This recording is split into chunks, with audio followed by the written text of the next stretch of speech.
માતરના પૂર્વ ધારાસભ્ય કેસરીસિંહ સોલંકી, જેને આજે સસ્પેન્ડ કરવામાં આવ્યા છે, શ્રી સોલંકીને પક્ષમાંથી બરતરફ કરાયા.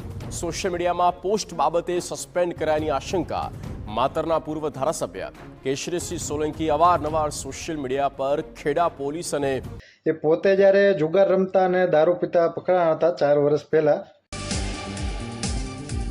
તો ભાજપના ધારાસભ્ય જુગાર રમતા ઝડપાયા છે. ખેડાની માતર બેઠક પરથી ધારાસભ્ય કેસરીસિંહ સોલંકી જુગાર રમતા રંગે હાથ ઝડપાયા.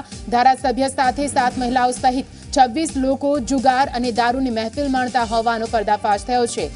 ત્યારે પાર્ટીએ એના ઉપર કોઈ એક્શન નહોતો લીધો, પરંતુ આજે એણે પોતે દારૂની રેડ કરી હતી અને જે ખુલ્લેઆમ દારૂ વેચાઈ રહ્યો છે એનો વિરોધ કર્યો હતો અને એના લીધે પાર્ટીએ આજે એમને સસ્પેન્ડ કર્યા છે. એટલે જે રીતે કાછિંડો પોતાનો રંગ બદલે એ રીતે પાર્ટી પણ ગમે ત્યારે પોતાનો રંગ બતાવી શકે છે. એટલે તમે બંને વચ્ચેનો જે તફાવત છે એ જોઈ શકો છો કે જ્યારે પોતે પકડાણા ત્યારે પાર્ટીએ શું એક્શન લીધો હતો અને અત્યારે પોતે જગ જાહેર કરે છે કે આ વસ્તુ અહીંયા મળે છે ત્યારે પાર્ટીએ શું એક્શન લીધો એના ઉપર.